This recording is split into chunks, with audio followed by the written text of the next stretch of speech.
1 Reis, capítulo 7. Salomão levou 13 anos para terminar a construção do seu palácio. Ele construiu o Palácio da Floresta do Líbano com 45 metros de comprimento, 22 metros e meio de largura e 13 metros e meio de altura, sustentado por 4 fileiras de colunas de cedro sobre as quais apoiavam-se vigas de cedro aparelhadas. O forro que ficava sobre as vigas que se apoiavam nas colunas era de cedro. Eram 45 vigas, 15 por fileira. Havia janelas dispostas de 3 em 3, uma em frente da outra. Todas as portas tinham estrutura retangular, ficavam na parte da frente, dispostas de 3 em 3, uma em frente da outra. Fez um pórtico de colunas de 22 metros e meio de comprimento e 13 metros e meio de largura. Em frente havia outro pórtico com colunas e uma cobertura que se estendia além das colunas. Construiu a sala do trono, isto é, a sala da justiça, onde iria julgar, e revestiu-a de cedro desde o teto até o chão. E o palácio para sua moradia, no outro pátio, tinha um formato semelhante. Salomão fez também um palácio como esse para a filha do faraó, com quem tinha se casado. Todas essas construções, desde o lado externo até o grande pátio e do alicerce até o beiral, foram feitas de pedra de qualidade superior, cortadas sob medida e desbastadas com uma serra nos lados interno e externo. Os alicerces foram lançados com pedras grandes de qualidade superior, algumas medindo 4 metros e meio e outras 3 metros e 60 centímetros. Na parte de cima havia pedras de qualidade superior, cortadas sob medida, e vigas de cedro. O grande pátio era cercado por um muro de 3 camadas de pedras lavradas e uma camada de vigas de cedro aparelhadas, da mesma maneira que o pátio interior do templo do Senhor, com o seu pórtico. O rei Salomão enviará mensageiros a Tiro e trouxera Hurão, filho de uma viúva da tribo de Naftali e de um cidadão de Tiro, um artífice em bronze. Hurão era extremamente hábil, experiente e sabia fazer todo tipo de trabalho em bronze. Apresentou-se ao rei Salomão e fez depois todo o trabalho que lhe foi designado. Ele fundiu 2 colunas de bronze, cada uma com 8 metros e 10 centímetros de altura e 5 metros e 40 centímetros de circunferência, medidas pelo fio apropriado. Também fez 2 capitéis de bronze fundido para colocar no alto das colunas, cada capitel tinha 2 metros e 25 centímetros de altura. Conjuntos de correntes entrelaçadas ornamentavam os capitéis no alto das colunas, 7 em cada capitel. Fez também romãs em 2 fileiras que circundavam cada conjunto de correntes para cobrir os capitéis no alto das colunas. Fez o mesmo com cada capitel. Os capitéis no alto das colunas do pórtico tinham um formato de lírios, com 1 metro e 80 centímetros de altura. Nos capitéis das 2 colunas, acima da parte que tinha formato de taça, perto do conjunto de correntes, havia 200 romãs enfileiradas ao redor. Ele levantou as colunas na frente do pórtico do templo. Deu o nome de Jaquim à coluna ao sul e de Boaz à coluna ao norte. Os capitéis no alto tinham a forma de lírios. E assim completou-se o trabalho das colunas. Fez o tanque de metal fundido, redondo, medindo 4 metros e meio de diâmetro e 2 metros e 25 centímetros de altura. Era preciso um fio de 13 metros e meio para medir a sua circunferência. Abaixo da borda e ao seu redor havia 2 fileiras de frutos, de 5 em 5 centímetros, fundidas numa só peça com o tanque. O tanque ficava sobre 12 touros, 3 voltados para o norte, 3 para o oeste, 3 para o sul e 3 para o leste. Ficava em cima deles, e as pernas traseiras dos touros eram voltadas para o centro. A espessura do tanque era de 4 dedos, e sua borda era como a borda de um cálice, como uma flor de lírio. Tinha capacidade de 40.000 litros. Também fez 10 carrinhos de bronze, cada um tinha 1 metro e 80 centímetros de comprimento e de largura, e 1 metro e 35 centímetros de altura. Os carrinhos eram feitos assim, tinham placas laterais presas a armações. Nas placas, entre as armações, havia figuras de leões, bois e querubins. Sobre as armações, acima e abaixo dos leões e bois, havia grinaldas de metal batido. Em cada carrinho havia 4 rodas de bronze com eixos de bronze, cada um com uma bacia apoiada em 4 pés e fundida ao lado de cada grinalda. Do lado de dentro do carrinho havia uma abertura circular com 45 centímetros de profundidade. Essa abertura era redonda, e com sua base mídia 70 centímetros. Havia esculturas em torno da abertura. As placas dos carrinhos eram quadradas, e não redondas. As 4 rodas ficavam sob as placas, e os eixos das rodas ficavam presos ao estrado. O diâmetro de cada roda era de 70 centímetros. As rodas eram feitas como rodas de carros, os eixos, os aros, os raios e os cobos eram todos de metal fundido. Havia 4 cabos que se projetavam do carrinho, um em cada canto. No alto do carrinho havia uma lâmina circular de 22 centímetros de comprimento. Os apoios e as placas estavam fixados no alto do carrinho.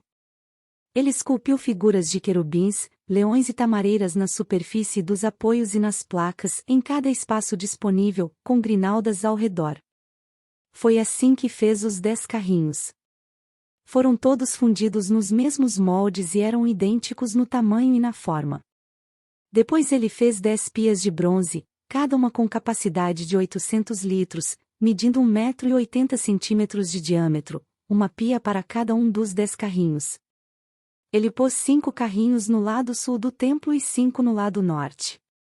Pôs o tanque no lado sul, no canto sudeste do templo. Também fez os jarros, as pás e as bacias para aspersão. Assim, Hurão completou todo o trabalho de que fora encarregado pelo rei Salomão, no templo do Senhor.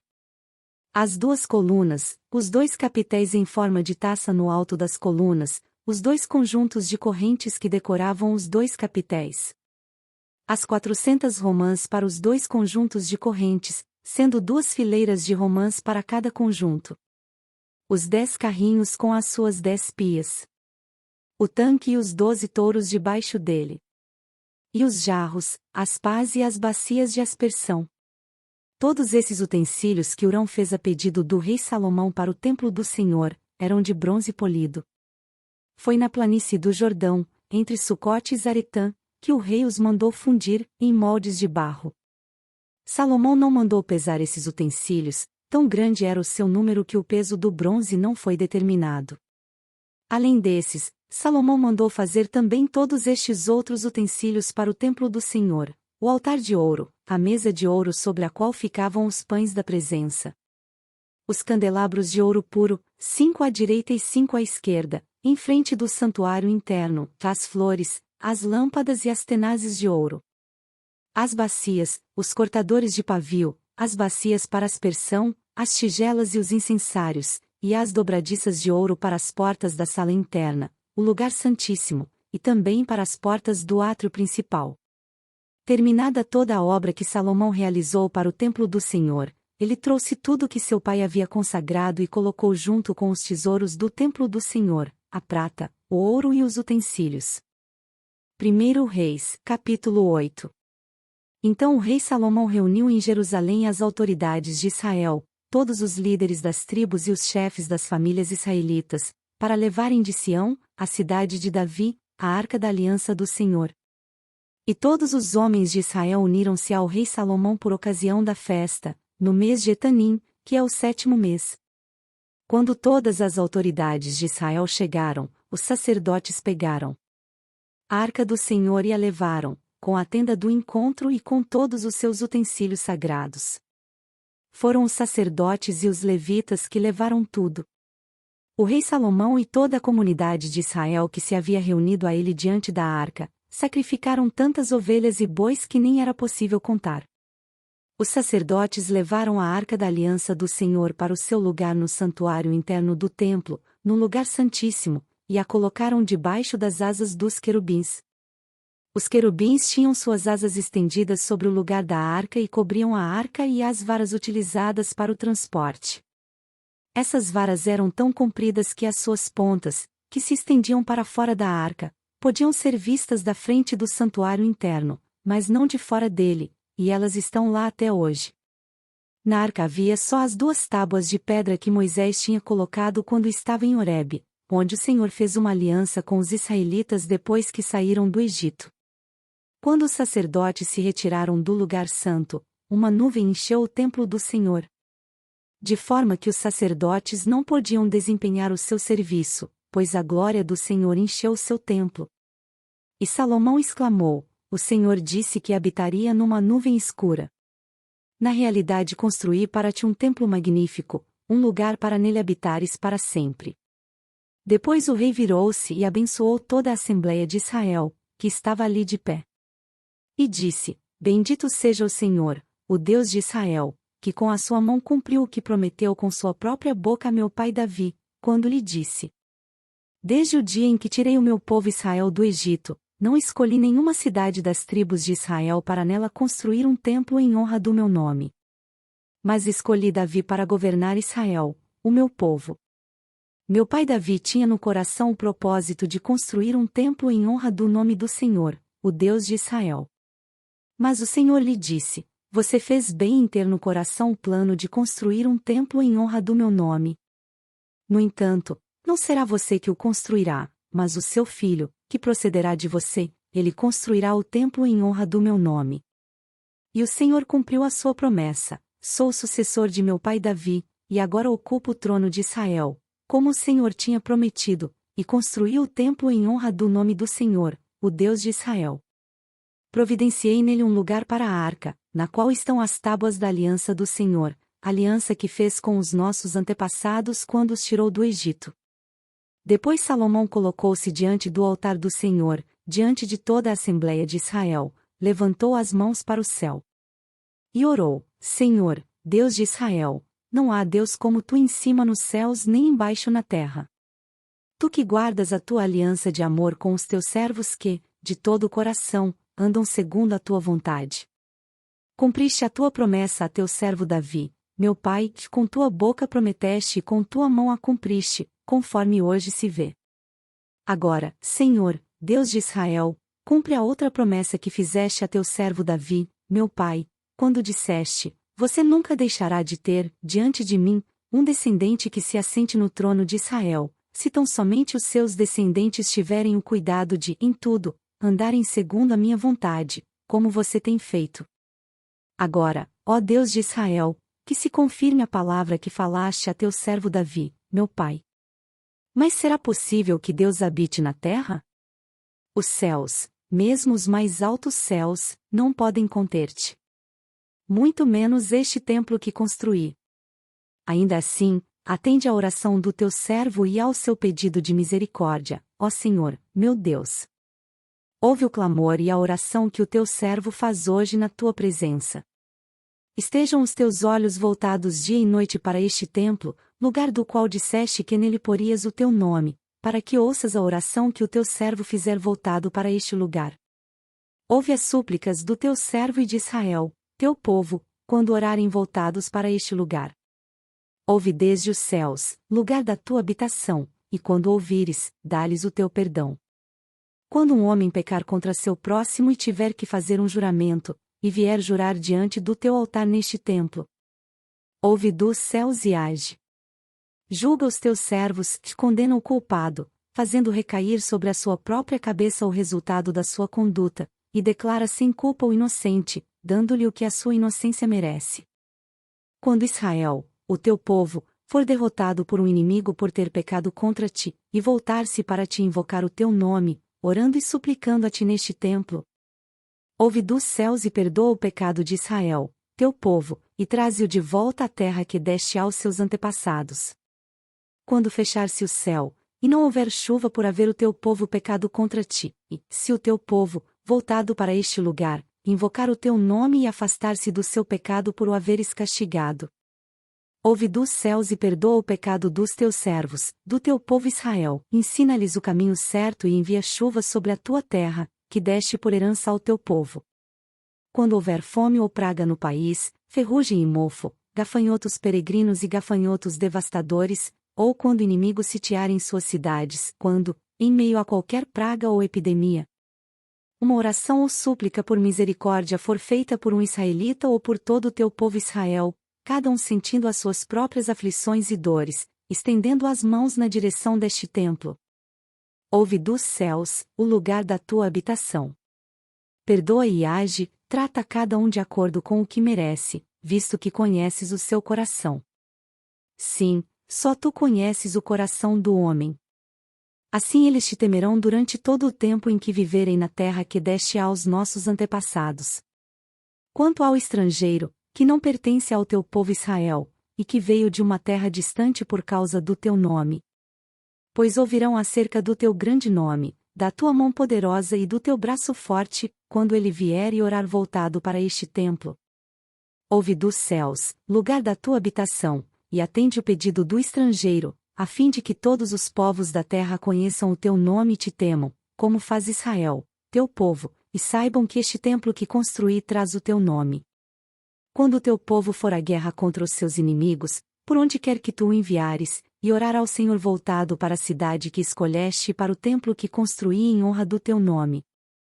Então ouve dos céus a sua oração e a sua súplica, e defende a sua causa.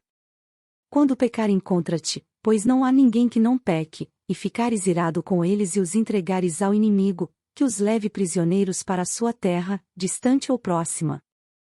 Se eles caírem em si, na terra para a qual foram deportados, e se arrependerem e lá orarem, pecamos, praticamos o mal e fomos rebeldes. E se lá eles se voltarem para ti de todo o coração e de toda a sua alma, na terra dos inimigos que os levaram como prisioneiros, e orarem voltados para a terra que deste aos seus antepassados, para a cidade que escolheste e para o templo que construí em honra do teu nome. Então, desde os céus, o lugar da tua habitação, ouve a sua oração e a sua súplica, e defende a sua causa. Perdoa o teu povo, que pecou contra ti, perdoa todas as transgressões que cometeram contra ti, e faze com que os seus conquistadores tenham misericórdia deles. Pois são o teu povo e a tua herança, que tiraste do Egito, da fornalha de fundição. Que os teus olhos estejam abertos para a súplica do teu servo e para a súplica do teu povo Israel, e que os ouças sempre que clamarem a ti. Pois tu os escolheste dentre todos os povos da terra para serem a tua herança, assim como declaraste por meio do teu servo Moisés, quando tu, ó soberano Senhor, tiraste os nossos antepassados do Egito. Quando Salomão terminou a oração e a súplica ao Senhor, levantou-se diante do altar do Senhor, onde tinha se ajoelhado e estendido as mãos para o céu. Pôs-se de pé e abençoou em voz alta toda a Assembleia de Israel, dizendo: Bendito seja o Senhor, que deu descanso a Israel, seu povo, como havia prometido. Não ficou sem cumprimento nenhuma de todas as boas promessas que ele fez por meio do seu servo Moisés. Que o Senhor, o nosso Deus, esteja conosco, assim como esteve com os nossos antepassados. Que ele jamais nos deixe nem nos abandone. E faça com que de coração nos voltemos para ele, a fim de andarmos em todos os seus caminhos e obedecermos aos seus mandamentos, decretos e ordenanças que deu aos nossos antepassados. E que as palavras da minha súplica ao Senhor tenham acesso ao Senhor, ao nosso Deus, dia e noite, para que ele defenda a causa do seu servo e a causa de Israel, seu povo, de acordo com o que precisarem. Assim, todos os povos da terra saberão que o Senhor é Deus e que não há nenhum outro. Mas vocês, tenham um coração íntegro para com o Senhor, o nosso Deus, para viverem por seus decretos e obedecerem aos seus mandamentos, como acontece hoje. Então o rei Salomão e todo Israel ofereceram sacrifícios ao Senhor. Ele ofereceu em sacrifício de comunhão ao Senhor 22.000 bois e 120.000 ovelhas. Assim o rei e todos os israelitas fizeram a dedicação do templo do Senhor. Naquele mesmo dia o rei consagrou a parte central do pátio, que ficava na frente do templo do Senhor, e ali ofereceu holocaustos, ofertas de cereal e a gordura das ofertas de comunhão, pois o altar de bronze diante do Senhor era pequeno demais para comportar os holocaustos, as ofertas de cereal e a gordura das ofertas de comunhão. E foi assim que Salomão, junto com todo Israel, celebrou a festa naquela data, que era uma grande multidão, gente vinda desde Lebo-Amate até o ribeiro do Egito. Comemoraram diante do Senhor, o nosso Deus, durante 7 dias. No 8º dia Salomão mandou o povo para casa. Eles abençoaram o rei e foram embora, jubilosos e de coração alegre por todas as coisas boas que o Senhor havia feito por seu servo Davi e por seu povo Israel.